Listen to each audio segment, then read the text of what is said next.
número de docentes de toda la provincia de Catamarca. Título 2 del Estatuto del Docente, en su artículo 5, regula los deberes. Ya lo dije que el artículo 6 regula los derechos.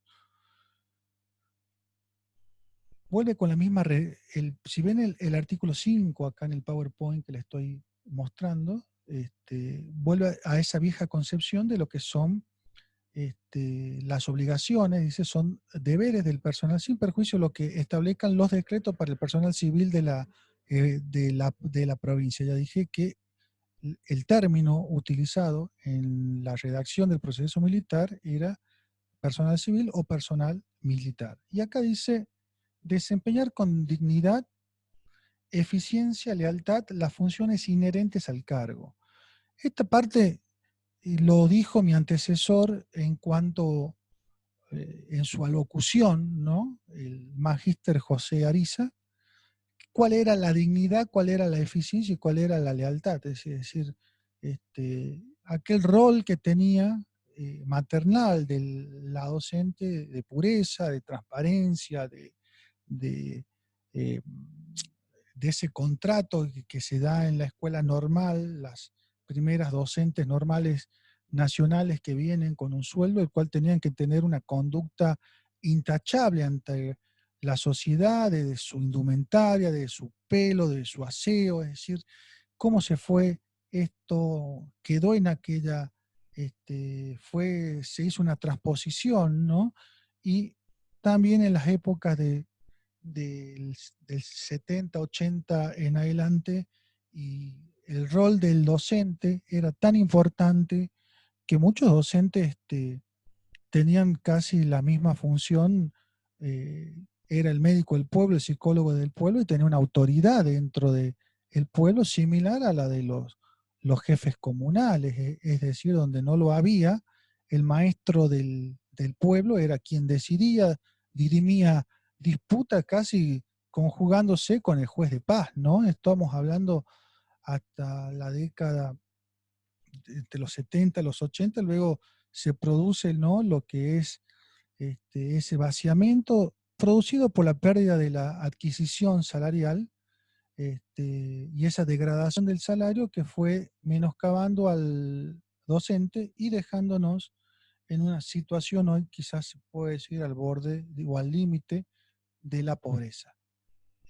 Este artículo todavía queda, quizás en una nueva redacción vi un borrador, no quiero hablar de política ni de conflictos sindicales, pero vi algunos borradores que no hacen mayores avances. Para mí, los derechos y las obligaciones es lo que se debe reformular totalmente. Esto han copiado y han pegado, no es una crítica, pero creo que a la hora de trabajar en un proceso de reforma seriamente, habría que sentarse a estudiar, este, y ver el movimiento latinoamericano, ver el movimiento nacional y ver el movimiento internacional para saber en dónde tenemos que redactar y ver la técnica de redacción de la norma, dándole también dentro de esto un contexto de lo que es la parte inclusiva y también dándole un contexto de perspectiva de género.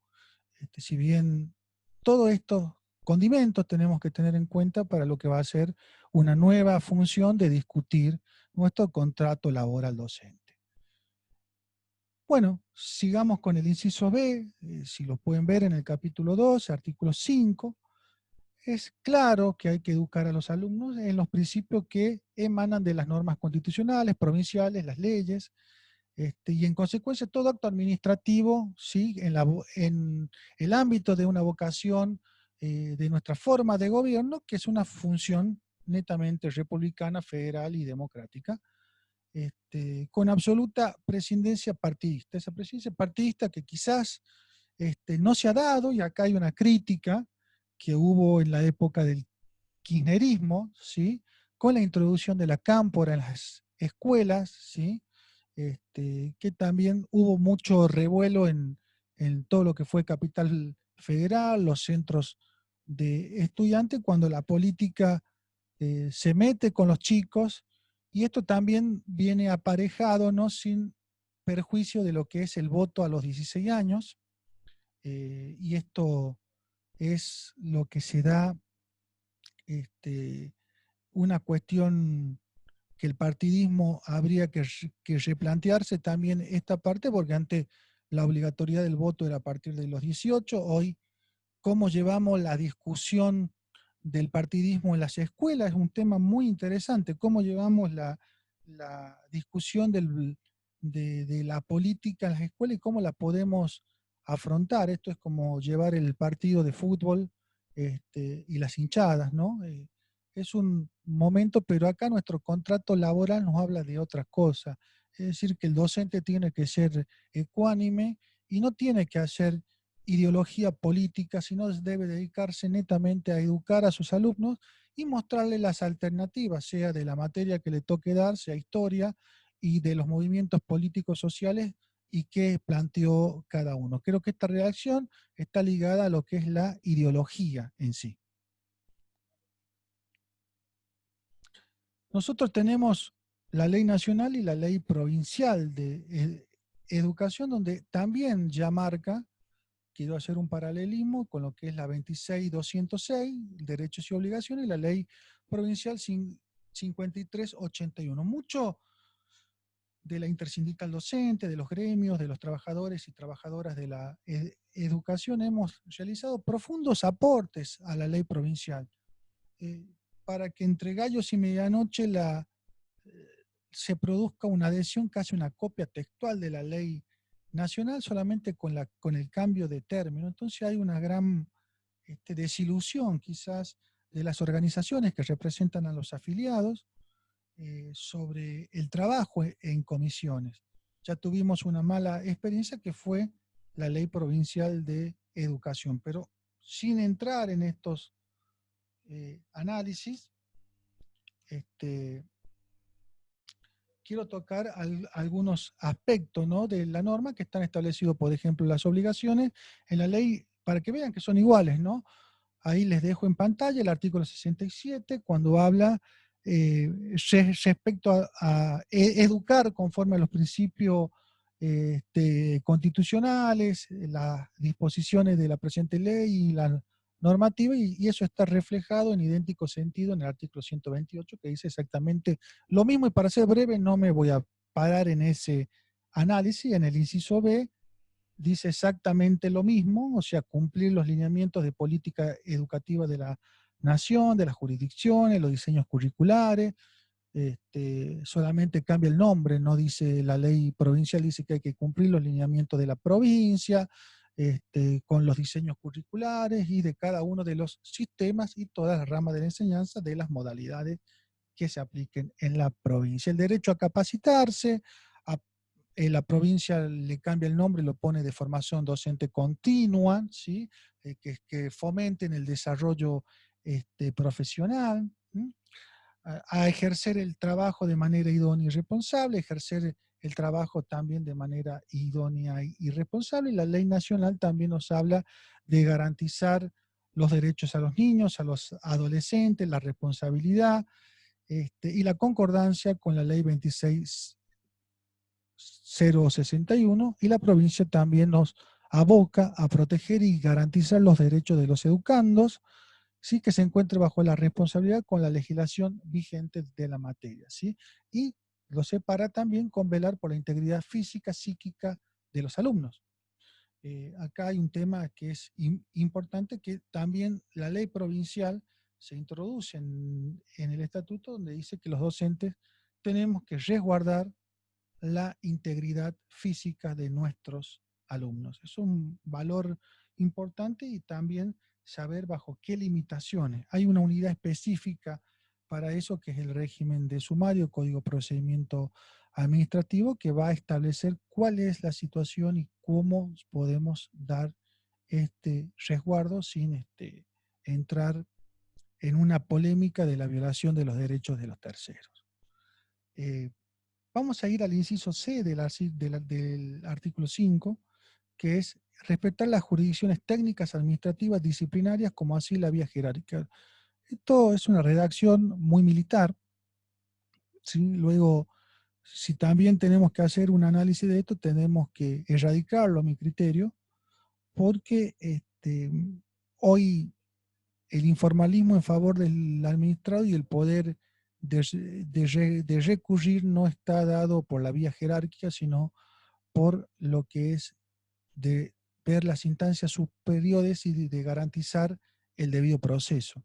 Este debido proceso se da en la parte administrativa y la vía disciplinaria. Hoy hay una gran contradicción. Si vemos la vía disciplinaria, el decreto 413 establece que la denuncia puede ser hecha directamente en la dirección de sumario, como un órgano autónomo de todo régimen. Casi le da una potestad que el docente que se vea agraviado puede denunciar en la dirección de sumario y no necesariamente denunciar el sumario ante la directora o a la supervisora, y para que la supervisora vaya a la dirección de niveles, que la dirección de niveles gira asuntos jurídicos y seguir esa vía jerárquica que se hace eterna y muere muchas veces en el sueño de los justos. Entonces hay que buscar una manera que sea más expedita, rápida, progresiva, yo diría de redacción de las normas y de derecho reglamentario, que permita que este modo de, de ser más justos en cierta forma vaya librado con un principio que se llama el de celeridad procesal, y que tratemos de llegar a una justicia administrativa con vías eficaces y de todas maneras que sean bajo el parámetro de la celeridad y lo que es el principio de oportunidad y de la vía más idónea, ¿sí? Entonces, eso es un punto a tener en cuenta. El último, otro de los últimos incisos es el inciso D, observar una buena conducta acorde a la función educativa, no desempeñar otra actividad que afecte moral y dignamente al docente. Lo vuelvo a decir, es una norma en estos proyectos de reforma, creo que lo dejan ahí también, pero no va acorde con la redacción de los tiempos que vivimos. Hoy cambió la sociedad y tenemos que tener una función docente que es educativa hacia nuestra función, pero no tampoco que quede bajo una cuestión tan moralista y que pueda menoscabar los derechos subjetivos que tienen las personas. Entonces, esta es una redacción muy ambigua, tendríamos que reformularla para llegar a una redacción más simple y más eficaz y más clara, ¿no? Este, el inciso E habla, lo que ya lo dijimos, una copia del Estatuto Nacional, que habla de lo que es la formación docente continua, que propone el perfeccionamiento para generar una mayor capacidad pedagógica, ¿no? Esto le van cambiando el nombre, pero todos vamos yendo a lo mismo. Si es una obligación perfeccionarme, después vimos cómo los diferentes regímenes de licencia fueron menoscabando mi derecho y me fueron limitando los días, luego me fueron limitando el 1875, me limitaba el plazo, me decía que podía perfeccionarme durante el año, pero no los últimos 30 días del ciclo lectivo, luego cambiamos al criterio con el 1092 que sigue avisando 5 días antes. Entonces, por un lado, se cree esta ensalada rusa de que no sabemos que es un derecho y una obligación capacitarnos, pero no lo podemos usar porque hay normativas que nos impiden. Entonces, esto es un tema que hay que replantear en el nuevo estatuto y que define al gobierno y los gremios y los trabajadores si va a ser un derecho, si es una obligación y cómo lo voy a ejercer.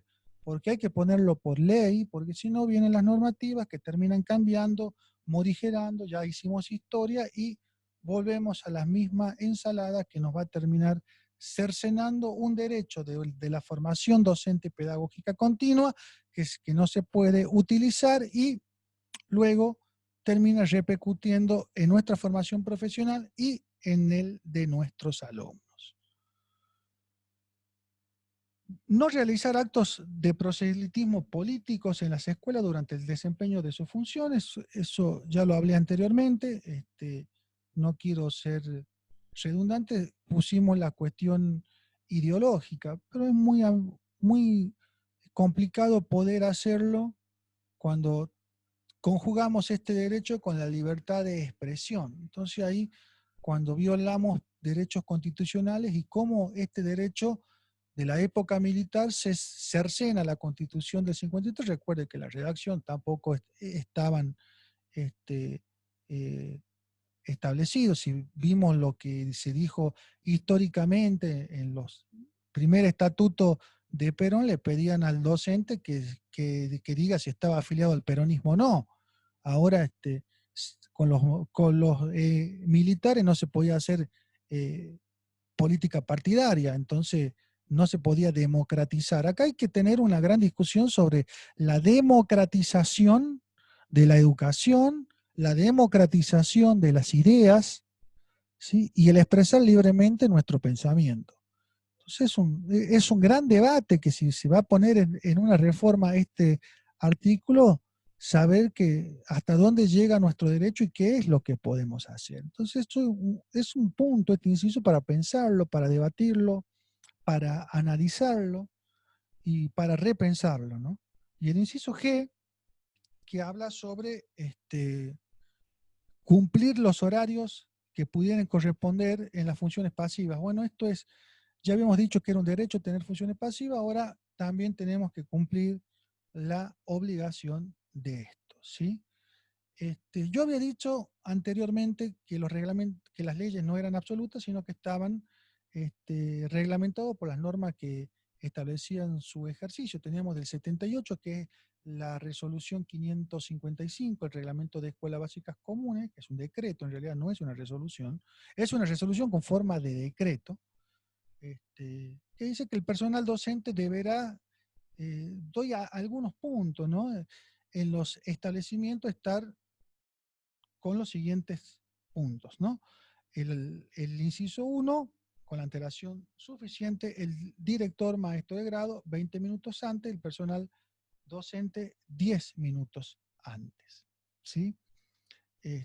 Acá difiere lo que es el director, vicedirector y el maestro semanero, lo que se llama 20 minutos, y el personal docente 10 minutos antes. Esto lo que hace esta reglamentación es de marcar cuándo empieza mi jornada laboral y cuándo termina. Y acá se discutía mucho cuando trabajamos las horas cátedras, horas reloj, en los docentes especiales, cuándo empieza la jornada y cuándo termina. Y ahora se va a poner otro tema, que es la virtualidad. Entonces, ¿cómo se va a complementar la jornada entre lo presencial y lo virtual? Estamos hablando del año 78, que no había ninguna pandemia, recuerden la pandemia de la gripe española, y después pasamos otras pandemias, pero no nos tocaron tan de cerca como el COVID. Sí tuvimos la gripe A, tuvimos otro, pero en esta redacción no se suprimieron las actividades como se dio ahora. Se va a tener que reformular en una eventual reforma, no solo la reglamentación, sino también la norma. Entonces, tiene que ir todo congruentemente, porque si no, vamos a modificar el estatuto y vamos a perder la congruencia de lo que son los estatutos. No podemos tener un estatuto de 2020, 2021, 2023 y reglamentaciones del 78. Entonces, esto va a generar, sin lugar a duda, una reforma que debe ser profunda. Y hasta que no mandemos todo junto, no podemos avanzar en esto. Bueno, acá se habla les dejo ahí para que lean, los turnos del control de los alumnos se cumplirán en 20 minutos anteriores a la iniciación y 5 minutos posterior, que son la función de que el maestro de grado y maestros especiales van turnando en los recreos, etcétera, de lo que es este tema, ¿no? Acá habla mucho de la responsabilidad del artículo 8, que habla de lo que es el director, el vicedirector y el maestro de turno, que son los que deben controlar la salida de los alumnos y permanecer en el establecimiento hasta que se haya retirado todo el mundo. Bueno, hay muchos directores que si yo les llevo un paralelismo, deberían estar en las aulas virtuales y estar hasta que se vaya el último alumno ya sea del app que estén utilizando, sin hacer propaganda de uno o de otro, pero debe haber un control más pedagógico de lo que son el proceso de enseñanza-aprendizaje también, ¿no? Entonces ahí deberíamos ver más va ligado el artículo a la responsabilidad que tiene el director de lo pedagógico y la responsabilidad desde lo civil, ¿no?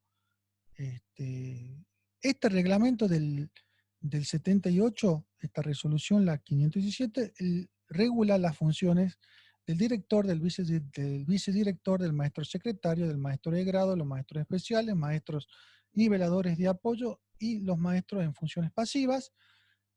Sin lugar a duda, hay un montón de cargos que el 1550 incorpora, que tampoco no están regulados y fueron saliendo lo que denominado resoluciones chatarras, que fueron dando algunas obligaciones y otros con los decretos fueron normando, pero fueron dando sobre la base de este decreto, ¿no? Y luego tenemos, si vamos a hablar un poco de lo que es el reglamento de enseñanza superior, media técnica y artística, que ahí tenemos claro lo que son las funciones de lo que son los rectores o directores en aquella época, vicerrector o vicedirector, se le da el O porque eran escuelas transferidas, porque son del 74 y yo ya hablé de la coexistencia del nivel nacional con el nivel provincial y ahí vamos a ver regentes, subregentes, profesores, bibliotecarios, preceptores, jefes de preceptores, jefes de laboratorio y el personal administrativo. Esto más o menos es lo que está hoy, ¿sí? ¿A dónde deberíamos ir? Creo que desde el gremio de CIRCA vamos hacia un nuevo paradigma, hacia un cambio radical y vamos hacia otro movimiento, pero primero debemos saber dónde quedamos parados luego de esta pandemia y en base a esto saber cómo vamos a tener los nuevos derechos y obligaciones, porque obviamente decimos el mundo no va a ser lo mismo y va a ser distinto. Vamos a hacer una pequeña pausa y vamos a tomar los últimos 3 o 5 minutos para ver el tema del ingreso a la docencia, que quiero tomar el tema del estatuto. Bien, estamos escuchando al doctor Sergio Guillamondegui, quien se está explayando acerca de los deberes docentes en el marco del lanzamiento de las jornadas de derecho educativo que ha organizado CIDCA para todos los docentes de la provincia de Catamarca. Este curso se desarrolla a través de